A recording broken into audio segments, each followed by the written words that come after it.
illallah.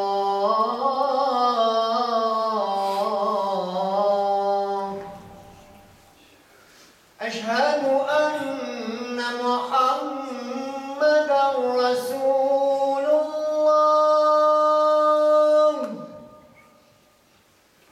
Ashhadu anna Muhammadan Rasulullah.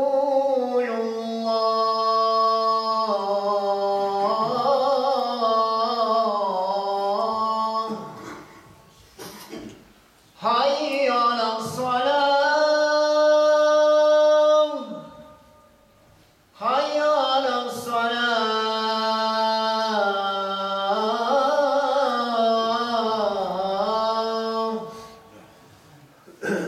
Hayya ala al-falah. Hayya ala al-falah.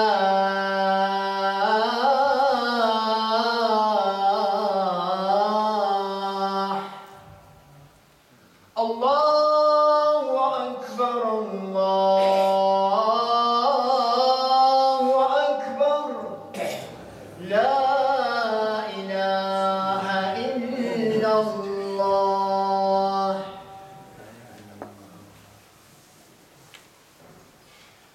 إن الحمد لله نحمده ونستعينه ونستهديه ونستغفره ونعوذ بالله من شرور أنفسنا ومن سيئات أعمالنا من يهده الله فهو المهتدي ومن يضلله فلن تجد له وليا مرشدا أشهد أن لا إله إلا الله وحده لا شريك له يقول الحق وهو يهدي السبيل يعلم ما في البر والبحر وما تسقط من ورقة إلا يعلمها ولا حبة في ظلمات الأرض ولا رطب ولا يابس إلا في كتاب مبين سبحانك لا علم لنا إلا ما علمتنا إنك أنت العليم الحكيم وأصلي وأسلم على البشير النذير السراج المنير المبعوث رحمة للعالمين محمد بن عبد الله الصادق الوعد الأمين أرسله الله تعالى بالهدى ودين الحق ليظهره على الدين كله ولو كره المشركون صلوات الله وسلامه عليه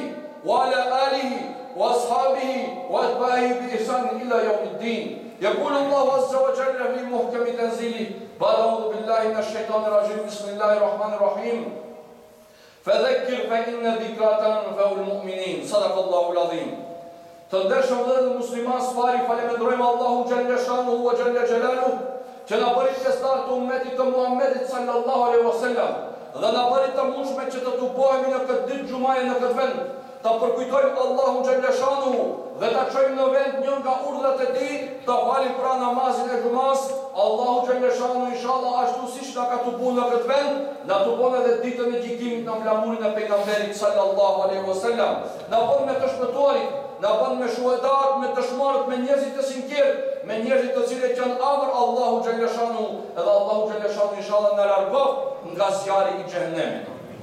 Të ndershëm vëllezër muslimanë, shkurtimisht në këtë hutbe do të ndalemi në fjalën e dytë që Hazreti Hatixheja i tha Muhammedit sallallahu alaihi wasallam kur erdh prej shpellë, kur i erdh për spari herë Gjibrili, ja soti shpallën Kur'anin, pejgamberi e Islam u friksu, edhe me njëherë shkoj te gruaja e vet, Hazreti Hatixheja, edhe duke u dridhur i tha më mbulo, edhe i tregoj se është shumë i friksu.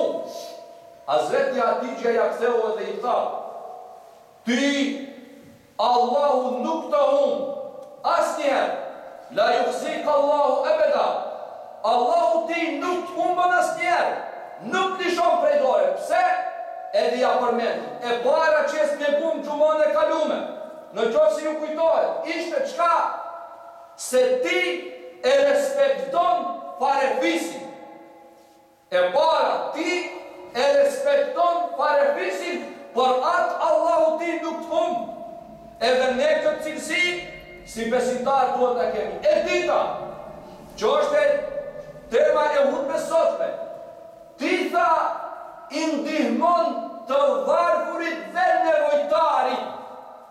Pra, Muhammedi sallallahu kur e ka ditë se ka ndonjë njeri të varfër, se ka ndonjë njeri nevojtar, që është i nevojshëm për ushqim, apo për veshmbatje, apo për diçka tjetër, Muhamedi sallallahu alaihi wasallam ja ka zgjat dorën e ndihmës atij. Për atë Hazreti ati që i tha, ti Allahu nuk lishon prej dore. Kjo duhet na tregon neve vëllezër xhamace, edhe ne si besimtar, si ndjekës të rrugës së Muhamedit alayhis salam. Në qoftë se duam edhe ne që Allahu mos na lëshoj prej dore, që Allahu mos na turproj, që Allahu mos na zhduk, që Allahu mos na humb neve, edhe ne duhet hecim hapave të pejgamberit alayhis salam. Edhe ne, sa i kemi mundësi tona, duhet të mundohemi të ndihmojmë të varfërve dhe nevojtarve. Ti kërkojmë ka janë, ne i kemi shumë ata, i kemi në fshatrat tonë, i kemi në qytetet tona, i kemi në popullatën tonë, edhe ne nuk duhet të mbillim si, nuk duhet mendojmë se ne ku jemi super vallaj, mikrosat plot, kopat plot, tavolinat tona plot, edhe për ne nuk ka dimën, ashtu thonë, s'ka dimën për ne, s'ka krizë për ne. Ajo mirë është që Zoti që na ka dhënë, po duhet ta rikujtojmë kohën pra kur ndoshta nuk kemi pas çka të ham edhe ne. Duhet ta rikujtojmë se nuk është krejt kota me tavolinën plot. Nuk janë krejt njerëzit me tavolinën plot. Ka njerëz të cilët kanë nevojat e veta. Edhe ne nuk duhet t'i harrojmë ata. Duhet vazhdasëm dorën e ndihmës atyre, sa ati kemi mundësi tona. Pejgamberi sallallahu alaihi wasallam në një hadith të tij thotë, nuk do ta ketë imanin e plot ai person i cili barkun e vet e mbush, afqiu i tij, kojshia e tij bie të flen me barkun e uritur, me barkun e shprehur. Ai musliman që e shiqon shpinën e vet vetëm, barkun e vet, a nuk intereson vllau vet, ai thot nuk ka imanin e plot, nuk e ka imanin komplet. Për atë si musliman duhet mundohemi të kërkojmë, po ku t'i gjejmë? Valla plot janë, sa dush ka, vetëm a kemi vullnet ne të ndihmojmë atyre. Në qoftë se do dikush ta bëjë një tasën për shembull, një vit përpara e rezervon sallonin, një vit përpara e rezervon muzikën, një vit përpara e rezervon kuzhinierët, krejt i rezervon një vit përpara, i gjenë ka jo, me telefona, me interneta, me SMS-a, me faksa, ku e diçka, i gjenë. Atëherë mund t'i gjejmë edhe fukarat, që tipen zotin e këntari që t'i marrë një 3-4.000 euro, nuk njen nesër me t'pa. Në rrugë nuk njen, se shumë kë shumë e ka shku. A në qoftë se ti ndihmon një të varfërin, ta dish se Allahu Gjeleshanuhu ti çdo herë do të njohë.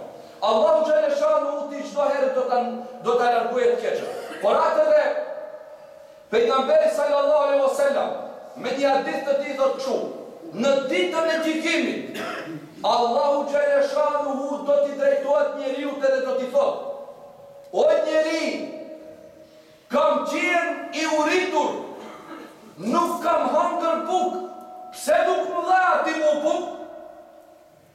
Njeriu do të hapi dhe thotë: o Zot, si ti uritur, ti pa bukë, kur ti je Zot, krijuesi i qiellit dhe tokës, si mund t'u në ti të të bukë dhe hapite? Allahu Gjeleshanuhu t'i thotë: a nuk e dishe ti se filan personi, kojshia jotë, ose fqiu jotë, ose një tjetër në afërsinë tënde, në fshatin tënd, në mahallën tënde, në lagjen tënde, ishte pa bukë? A e dishe po, pse nuk shkova ati ti t'japësh bukë? Sikur që shku t'japësh bukë ati, edhe mua do të më gjejshe të aj.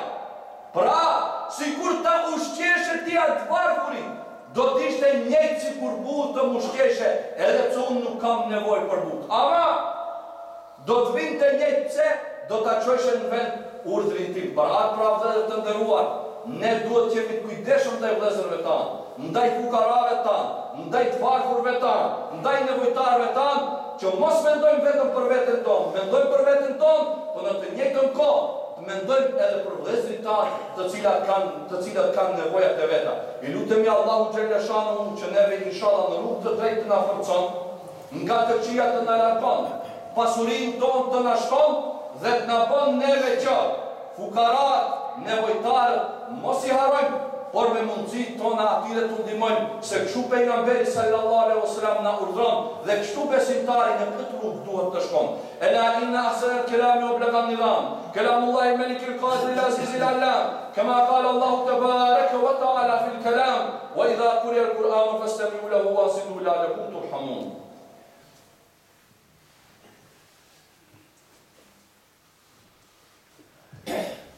الحمد لله حمد الكاملين والصلاة والسلام على جميع الأنبياء والمرسلين وعلى خاتمهم وسيدهم أجمعين محمد بن عبد الله المبعوث رحمة للعالمين. اللهم إنا ندعوك كما أمرتنا فاستجب اللهم كما وعدتنا. اللهم يسر أمورنا واشرح صدورنا وتول أمرنا وفك أسرنا وارحم بعثنا واحشرنا بزمرة نبينا وتحت لواء حبيبنا يا مجيب السائلين. اللهم اعز الإسلام والمسلمين وأذل الشرك والمشركين ودمر أعداءك أعداء الدين إنك على ما تشاء قدير يا نعم المولى ونعم النصير غفرانك ربنا وإليك المصير. عباد الله إن الله يأمر بالعدل والإحسان وإيتاء ذي القربى وينهى عن الفحشاء والمنكر والبغي يعظكم لعلكم تذكرون ولذكر الله أكبر والله يعلم ما تصنعون. وأقم الصلاة. الله أكبر الله أكبر.